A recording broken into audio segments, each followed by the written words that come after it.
पाखरे पैसा नथिला बोली मिलिलानी आंबुलांस। सौदा बैग रे बोहिले पुअर शव। चारिआडे कुहुड़ी, मुह को मुह देखा जाउ नथाए। हेले 4 मासर कुनी पुअर देह जोर रे कंपुथिबारु बापा माँ नहीं बाहरी थिले हॉस्पिटल। पाखरे पैसा भी खूब कम। घरोई क्लिनिक रे देखाइबा असंभव। तेणु झारखंड चाईबासार सरकारी हॉस्पिटल को नेले।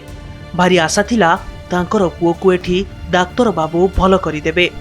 हेले तांकर से सरल आशा चाहू चाहू मळीगला। पुओ ज्वर रे कंपुथिला, हेले ना थिला डाक्तर को देखा ना नर्स को देखा। डेरी रे डाक्तर आसी कोन टिके देखि चली गले। आउ किछि घंटा परे पुओर जीवन चलीगला।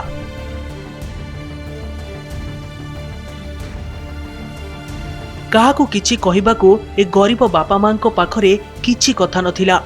पाखरे मोबाइल टेबी नाही जे काहाकू कहि साहाय्य मागिबे। पुओ चली गलानी, हेले हॉस्पिटल डॉर्मिटरी रे केही देखा जाउ नथिले।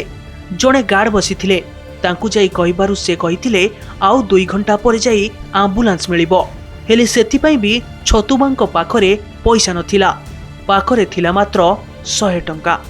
तेणु आउ काहाकू किछि न कहि सीधा जाइथिले गोटे दुकान को। सेठारु सौदा बैग किणी सेथिरे कुनी पुअर शवकु रखी स्वामी स्त्री बाहरी थिले बस स्टैंड को। आउ सेठू ओएच सिंगाबुमर बालीजोरी पाखापाखि 70 किलोमीटर बस रे से बैग को छाती पाखरे चापी धरी गाँ रे पहुंची। आउ स्वामी स्त्री को एभली अवस्था रे देखि पूरा गाँ रे एक खबर व्यापी जाइथिला। आउ चाहू चाहू पूरा जिला रे एक खबर खेली गला।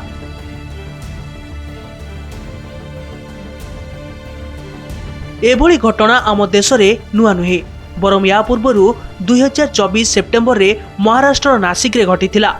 निजर 2 जांला पुओं मृत्यु होई जिया परे तांको घर को मृतदेह नेबाको एम्बुलेंस मिलिलानी बोली सेमिति कोଳରେ धरी बस रे जंगलिया रास्ता रे पसी 90 किलोमीटर यात्रा करिथिले। ए घटना रे हाईकोर्ट संपुक्त हॉस्पिटल को कारण दर्शाओ नोटिस करिथिले।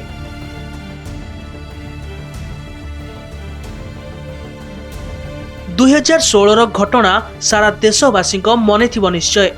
ओडिशार दानमाझी अभाव जोगु एम्बुलेंस मिलिलानी बोली स्त्री को मृतदेह को कांधरे बोही 12 किलोमीटर बाट चाली चाली घर को फेरीथिले।